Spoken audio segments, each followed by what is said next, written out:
সেদিন ছিল চৈত্র মাসের 10 তারিখ, আর আমরা মার্কেটিং করতে যাবো বলে তাড়াতাড়ি করে খাওয়া দাওয়া করে নিয়েছিলাম। তো চলো আমরা বেরোই, তারপরে তোমাদের সঙ্গে বাকি আড্ডা হচ্ছে। বেরিয়ে যাচ্ছি চৈত্র সেলের বাজার করতে। হ্যালো। আর তুই এখন দেখা যাক। না না অতটা তো ভাত টাত মানে খাওয়া দাওয়া করেই বেরোচ্ছি, কারণ দেরি হবে কেনাকাটা করতে, তো ওই জন্য খাওয়া দাওয়া করে বেরোচ্ছি। এদিকে দাদা যাচ্ছে, শ্রদ্ধা। চলো তুমি কোথায় চলো। তো চলো কী কেনাকাটা করবো অবশ্যই তোমাদের সঙ্গে শেয়ার করবো। অ্যান্ড এখন চলো যা যাক।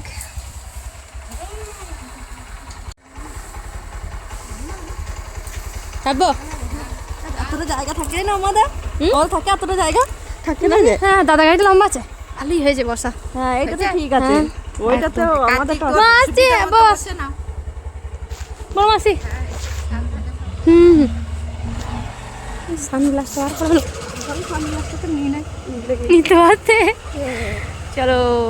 এই প্ল্যানে কিন্তু দাদা ছিল না, আমি আর বৌদি ছিলাম। আমাদের কিন্তু বাসে যাওয়ার কথা ছিল, কিন্তু হঠাৎ করেই দাদা মাঝে চলে আসার কারণে দাদাও এইখানে মুরগি হয়ে গেল, আর দাদাকেও যেতে হলো। বৌদি কি ছাড়ে? তো চলো, যখন ও হাতের কাছে এটিএম পেয়েছে, ও কি আর এটিএমকে রেখে যাবে বাড়িতে? এটিএম তো সঙ্গে নিয়েই যাবে। তো চলো, আমাদের প্ল্যান হয়ে গেছিলো যে আমরা মার্কেটিং করতে যাব। আর এখন দেখো গাড়িতে কোনো আওয়াজ নিতে পারছি না, ওগুলো নিতে পারছিলাম না গাড়িতে, জানো, ভয়েস ওভার এই জন্য অ্যাড করতে হচ্ছে, কারণ এত আওয়াজ দিচ্ছিল বো করে, যে বো আওয়াজটাই তোমরা পাবে, আমার কথার আওয়াজ কিছুই পাবে না শেষ পর্যন্ত।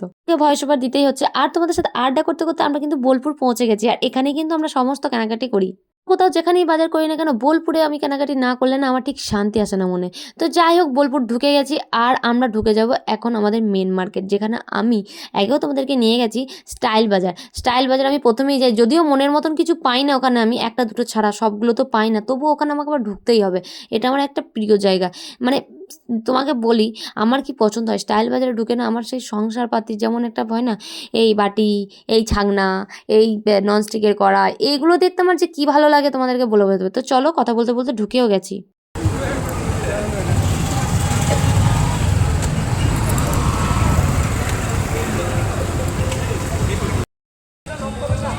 হ্যান্ডেল লক করতে পারবো।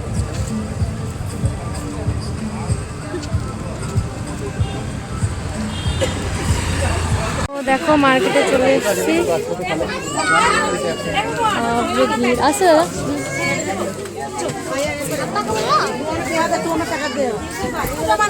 স্টাইল বাজারে ঢুকে দেখি, ও বাবা, এ তো জায়গা নেই, এত ভিড় কি বলবো। অ্যাকচুয়ালি না, ঈদ আর চৈত্র সেলটা একই টাইমে পড়ে গেছে, ওই জন্য না ঈদের শপিং চলছে এখন, চৈত্র সেল এখনও দেয়নি। আমরা না ভুল টাইমে চলে এসেছি গো। তো যাই হোক, চলেই যখন এসেছি কিছু তো কেনাকাটা করতেই হবে, না হলে তো লজ্জায় মুখ দেখাতে পারবো না যে স্টাইল বাজারে ঢুকলাম কিছু কিনতে পারলাম না, এরকম একটা ব্যাপার হয়ে যাবে। এদিকে 2 ঘন্টা 3 ঘন্টা ধরে দৌড়াদৌড়ি করার পর কোনটা নেবো না এটা খুঁজছিলাম। আর সব থেকে বড় ব্যাপার, আমার ভাইজিটার জন্য কোনো জামাই পাচ্ছিলাম না, জানো, এদিক ওদিক ঘুরে বেড়াচ্ছে, কিন্তু ওর সাইজে জামা আসছে না, না ওর ফিগারের কোনো জামা আসছে। আমার বৌদিও খুঁজে হয়রান হয়ে গেল, আমিও খুঁজে হয়রান হয়ে গেল। আর দেখো এখন এবার খুঁজতে যাচ্ছি বৌদির জন্য একটা শাড়ি, বৌদির জন্য একটা শাড়িও নিয়ে নেওয়া হয়ে গেছে। তবে এবার দাদার ফিটিংস হতে হবে, ও আবার মানে সবসময় কমফোর্টেবল খোঁজে, কোনটা পরলে কমফোর্টেবল হয়। ও দেখো ওরটা পরে পরে দেখাচ্ছে, আর আমরা দেখছি। ঠিক আছে। হ্যাঁ ওইটা তিনটি পরে দেখা, তিনটি পরে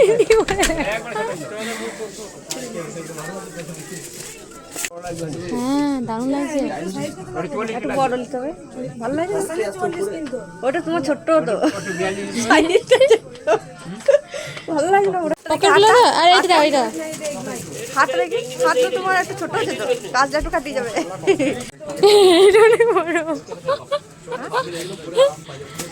হ্যাঁ তুই পড়তে পারবি না, ভালো লাগে না। ফাইনালি আমার একটা কুর্তি আর একটা প্লাজো নিয়েছি।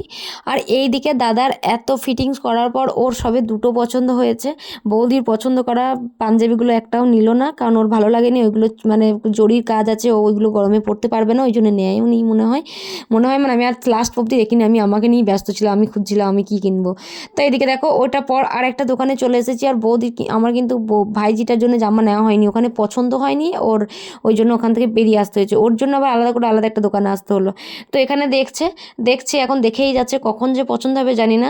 হ্যাঁ এদিকে দাদারও দেখছে একটু একটু, কারণ সবটা হয়নি। আর দেখো দেখা হয়েও গেছে, আমাদের কেনাকাটি হয়েছে, তোমাদেরকে সবটা পরে ঘরে গিয়ে জানাচ্ছি। তবে এখন আমরা একটু ফুচকা খেয়ে নিই, চলো।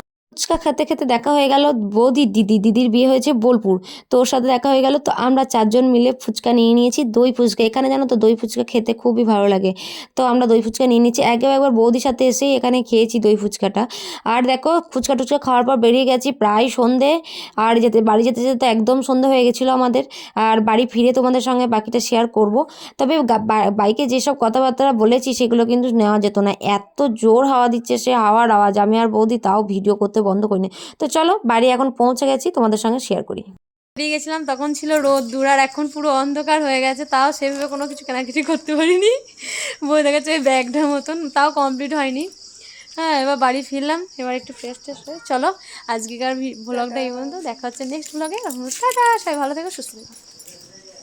এবার তোমাদেরকে শেয়ার করি। বৌদি দেখো একদম শুয়ে গেছে, আর মনা তো ঘুমিয়ে গেছে। তো এটা ছিল মনার জামা, আর এদিকে দাদা দুটো জামা শার্ট পছন্দ ছিল, আর ও সাদাটা খুবই ভালো লাগে, তো সাদা শান্তির প্রতীক করে সারাটা জায়গায় সাদা সাদা খুঁজেছে। এদিকে একটা বৌদি শাড়ি নিয়েছে, একটা কুর্তি নিয়েছে। হ্যাঁ, আমি একটা কুর্তি নিয়েছি, একটা প্লাজো নিয়েছি, আমারটা দেখানো হলো না। তো চলো এইটুকুনি, দেখা হচ্ছে পরের ভিডিওতে।